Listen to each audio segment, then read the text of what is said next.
এর মধ্যে কিছু উম্মত যদি আল্লাহ তুমি আমার নবী আমি মুসা নবীকে দিয়ে দিতা তাহলে আমি খুশি হয়ে যেতাম। আল্লাহ ডাকতে বলে মুসা খবরদার এই উম্মত যাওয়া যাবে না, এই উম্মত কোন দুনিয়ার সাধারণ নবীর উম্মত না, এই উম্মত গুলো আমার আখির নবীর উম্মত, আমার বন্ধু প্যারা নবী মুহাম্মদ রাসূলুল্লাহ সাল্লাল্লাহু আলাইহি ওয়াসাল্লামের আখিরি উম্মত। সুবহানাল্লাহ। এই উম্মত গুলোকে আমি আমার বন্ধুকে রেজিস্ট্রেশন করে দিয়েছি। যাবে না। সুবহানাল্লাহ। এত সম্মান আল্লাহ তাআলা আমাদের দিলেন। কাদের দিলেন? এই নবীর উম্মতকে দিলেন। সম্মানিত উপস্থিতি, আজকে আমি যে সূরাটা তেলাওয়াত করেছি সূরার নাম হলো কারিয়া। কোন সূরা? সূরা কারিয়া। 101 নম্বর সূরা। কয় নম্বর? 101 নম্বর সূরা। আল্লাহ রাব্বুল আলামিন বলেন আল কারিয়াতু মাল কারিয়া, মহা দুর্ঘটনা, মহাপ্রলয়। তোমরা কি জানো এই আয়াতে কিয়ামতের অনেকগুলি নাম আছে, তার মধ্যে একটা নাম হলো কি কারিয়া। কারিয়ার শাব্দিক অর্থ তাফসীরের মধ্যে আমি যতটুকু করেছি, কঠোরানি, কঠোর, আওয়াজ, শব্দ, মহা শব্দ, বিকট, অনেকগুলি অর্থ আছে। এখানে আমরা যারা আছি জীবনে কত বড় শব্দ শুনছেন, তার ঠিক শব্দ হয় না, বিমান দুর্ঘটনার শব্দ হয়, ট্রেন চললে যখন ই করে ব্রিজের পাল্টায় শব্দ হয়, এই শব্দগুলি তো আমরা শুনছি। কিন্তু কিয়ামতের যখন কিয়ামত কায়েম হয়ে যাবে, হযরত ইসরাফিল আলাইহিস সালাম যখন ফুৎকার দিবেন, এত বিকট আওয়াজ হবে যে আওয়াজ দুনিয়ার কোনো মানুষই আমরা শুনি নাই। ওই সময় যারা থাকবে তারা শুনবে। আল্লাহ রাব্বুল আলামিন এই বিষয়ে বলেন ওমা আদরাকা মাল কারিয়া, তোমরা কি জানো সেই মহাপ্রলয় কি? আল্লাহ বলেন ওয়া তাকুনুল জিবালু কালাইহিল মানফুশ, সেই সময় পৃথিবীর যত পাহাড় পর্বত থাকবে এই পাহাড়গুলি সবকিছু ধুলার মতো উঠতে থাকবে।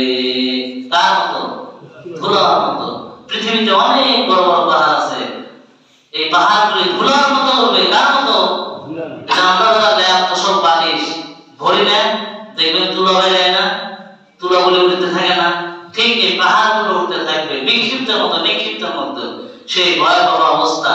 আল্লাহ রাব্বুল আলামিন বলেন ইয়াউমা লা তামলিকু নাফসুন লিন-নাফসিন শাইআ ওয়া লা আমরু ইয়াউমা ইযিন লিল্লাহ। আল্লাহ বলেন কিয়ামতের ময়দানে কে আছো তোমরা? আর সমস্ত ক্ষমতা আমার হাতে, সমস্ত ক্ষমতার অধিকারী আমি আল্লাহ। দুনিয়াতে আমি তোমাদেরকে সামান্য অধিকার দিয়েছিলাম, সামান্য ক্ষমতা দিয়েছিলাম, ঘর বাড়ি মালিকানা পাঠিয়েছিলাম, মালিক বানিয়েছিলাম, একটা রাষ্ট্রের প্রধান বানিয়েছিলাম, গ্রামের প্রধান বানিয়েছিলাম। কিন্তু এই কিয়ামতের ময়দানে সমস্ত ক্ষমতার মালিক আমি আল্লাহ। আজকে আসো দেখি আমার কাছে আমার অনুমতি ছাড়া সুপারিশ করতে পারো। কার অনুমতি ছাড়া? আল্লাহর অনুমতি ছাড়া কেউ সুপারিশ করার সুযোগ পাবে না। আল্লাহ নবী বলেন সুম্মাল আম্বিয়াউ ইয়াউমাল কিয়ামাতি শাফায়া, কিয়ামতের ময়দানে পৃথিবীতে যত নবী রাসূল এসেছে প্রত্যেক নবী রাসূল কিয়ামতের ময়দানে সেদিন শাফাত করার সুযোগ পাবে। জোরে জোরে বলি সুবহানাল্লাহ। কি করবে? শাফাত করবে। কিন্তু আমাদের দেশে দেখবেন এক শ্রেণীর হুজুর আছে, এরা বলে নবীজি তার নিজের গুনাহ নিয়ে ব্যস্ত থাকবে। নাউযুবিল্লাহ। রাসূলের কোনো গুনাহ আছে? কোনো গুনাহ নাই। কি নাই? পৃথিবীতে যত নবী রাসূল আছে প্রত্যেক নবী রাসূল হলো মাসুম, নিষ্পাপ। কিবা আল্লাহ রাব্বুল আলামিন বলেন আমার নবী সম্পর্কে ওয়ালাল আখিরাতু খায়রুল লাকা মিনাল উলা। আল্লাহ রাব্বুল আলামিন বলেন ও নবীজি এই দুনিয়ার জীবনের চাইতে পরকালের জীবন আপনার আরো সুন্দর, আরো উচ্চ, আরো মর্যাদা। সুবহানাল্লাহ।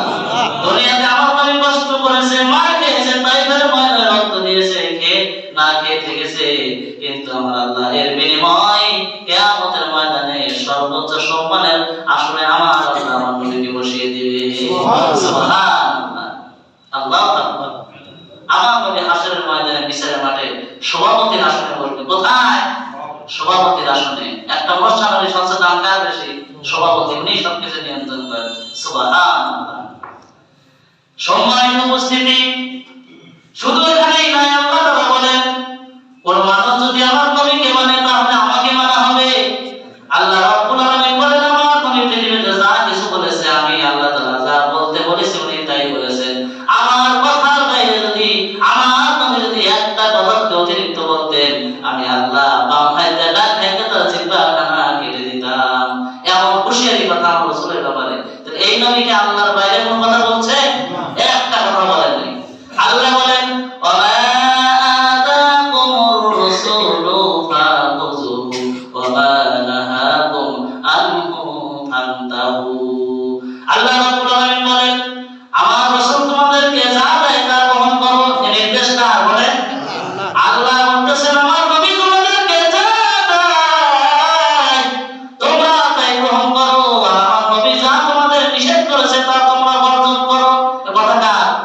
আল্লাহ।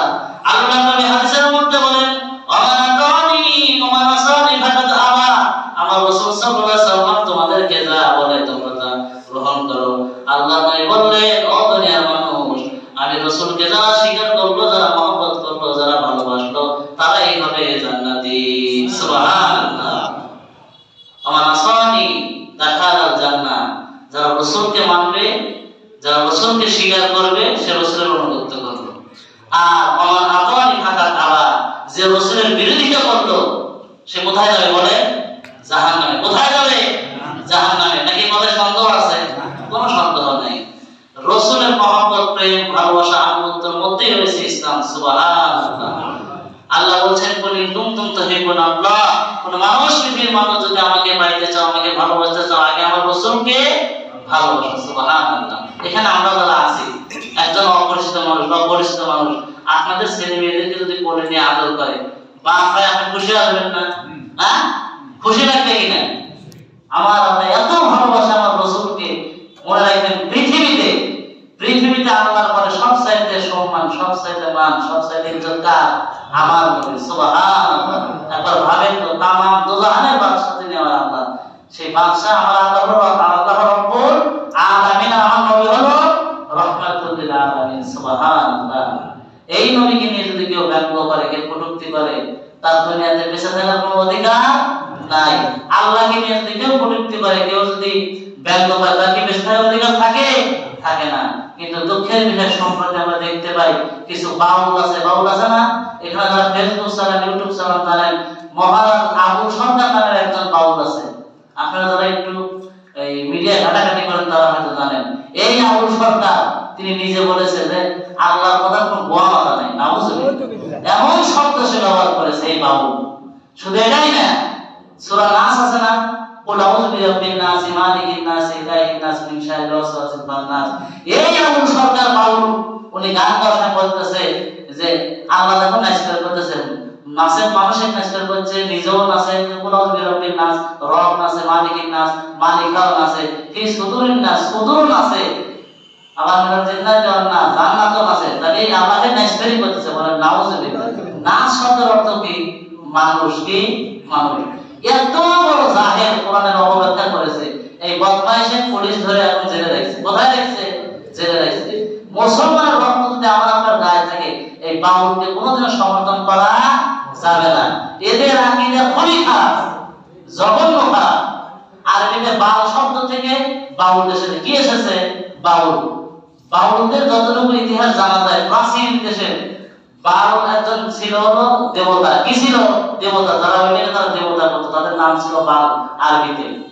এই দেবতার থেকে তাদের আকীদা এতটাই খারাপ, তারা একজনের স্ত্রী আরেকজনের স্ত্রীকে হালাল মনে করে। কি মনে করে? হালাল মনে করে। নাউজুবিল্লাহি মিন যালিক। ওদের যারা গবেষক আছে, বাউল গবেষক, কয়েকটা বই আছে, এরা বিভিন্ন অন্য ভাষা প্রয়োগ করে। কি করে? অনেকগুলি ভাষা তারা প্রয়োগ করে এবং তাদের যে আকীদা আমি সব কিছু এই নোট করে রেখেছি। অথচ আমাদের দেশে দেখবেন মুসলিম সমাজের আজ চাষটারে বসে এই বাউল গান শোনে আর কয় এত সুন্দর জ্ঞান, যা আলেমগারও নেই। কি নাই? আলেমগারও নেই। বলে কয় আলেমের ভিতর কয় জাতের পানি আছে। এখন সাধারণ মসজিদ ধরে কে আমার মসজিদের হুজুর কোনদিন তো বলে না আলেমের ভিতর কয় রকমের পানি আছে। আসলে কি পানি আছে আলেমের ভিতরে? হুদয় একটা বানা বলতে। একজন শিল্পী আছে আনোয়ার সরকার, বগুড়া নাম। এই আনোয়ার সরকার তার বক্তব্যে বলেছে যে আদম আলাইহিস সালাম হলো 120 হাত। কয়া? 120 হাত। আর তার লিঙ্গ হলো 17 হাত। নাউজুবিল্লাহি মিন যালিক। আস্তাগফিরুল্লাহ।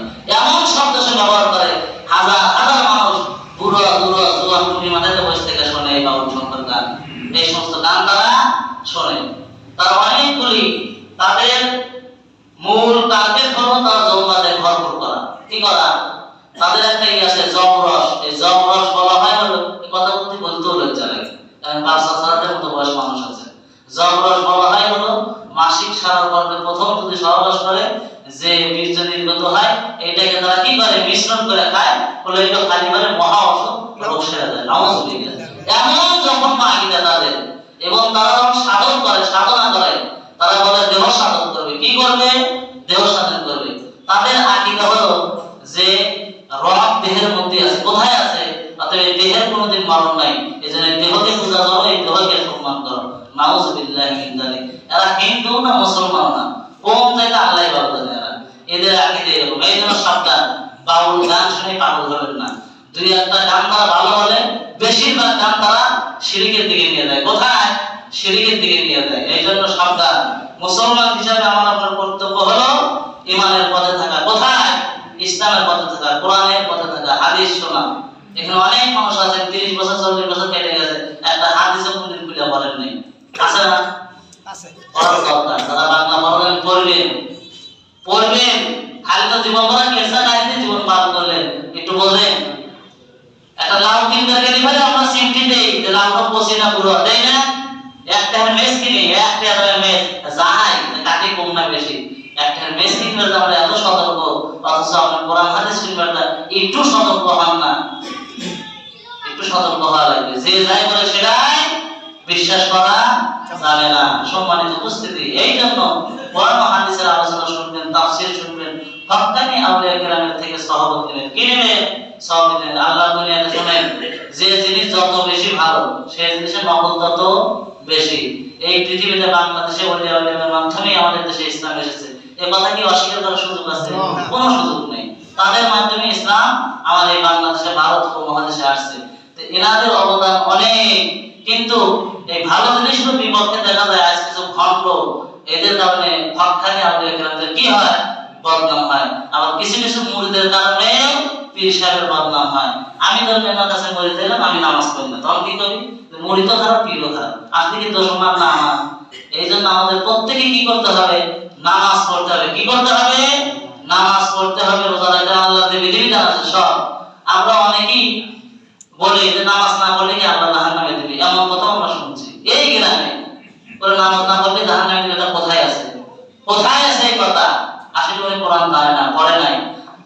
কিয়ামতের ময়দানে আল্লাহ তাআলা যখন মানুষকে বিচার করে জান্নাত জাহান্নাম ফয়সালা হয়ে যাবে, জান্নাতের মধ্যে জান্নাতের বেলকুনি থাকবে। কি থাকবে? আমাদের যাদের বাসা বাড়ি আছে, বিল্ডিং বেলকুনি আছে না? এই বেলকুনি থেকে জান্নাতীরা দেখবে, জাহান্নামীদেরকে প্রশ্ন করবে। কাদের? জাহান্নামীদেরকে প্রশ্ন করবে, তোমরা কেন এই জাহান্নামে এসেছো? জাহান্নামীরা বলবে এবার, ক্বালু লাম নাকু মিনাল মুসাল্লিন। এই জাহান্নামীরা বলবে, আমরা দুনিয়াতে নামাজ পড়তাম না, দুনিয়াতে আমরা ভালো কাজ করতাম না, এই নামাজ না পড়ার কারণে আমার আল্লাহ আমাদেরকে এই জাহান্নামে দিয়ে দিয়েছে। কোথায় দিয়ে দিয়েছে? জাহান্নামে। সম্মানিত উপস্থিতি, আমি যে আলোচনা করতেছিলাম সূরা ফাতিহার তাফসীর করতে যে আমি অন্যদিকে চলে গিয়েছিলাম। সম্মানিত উপস্থিতি, আল্লাহ রাব্বুল আলামিন এই সূরার মধ্যে বলেছেন, ওয়া আম্মা মান খাফফাত মাওয়াজিনুহু, কিয়ামতের ময়দানে প্রত্যেকটা মানুষের আমলকে মিজানের পাল্লা দ্বারা মাপা হবে। মাওয়াজিনু মিজানের সিগার মধ্যে আসছে তাফসীরে বাইজানি, তাফসীরে রুহুল মানি, তাফসীরে ইবনে কাসির। আমি তিনটা তাফসীর মিলে যতটুকু গবেষণা করেছি, তাফসীরের মধ্যে আল্লাহ রাব্বুল আলামিন কিয়ামতের ময়দানে প্রত্যেকটা ভালো মানুষের, প্রত্যেকটা খারাপ মানুষের আমলগুলি মেপে মেপে দিবে। কি নিবে বলেন? আমলগুলি মেপে মেপে দিবে। এরপর আল্লাহ তাআলা বলেন, ওয়া আম্মা মান খাফফাত মাওয়াজিনু, এরপর যাদের ওজন হালকা হবে তারা যাবে জাহান্নামে, আর যাদের আমল ভারী হবে তারা যাবে জান্নাতে। কোথায়? জান্নাতে। এবার কিয়ামত যখন কায়েম হয়ে যাবে, পৃথিবীর সমস্ত মানুষগুলি মারা যাবে।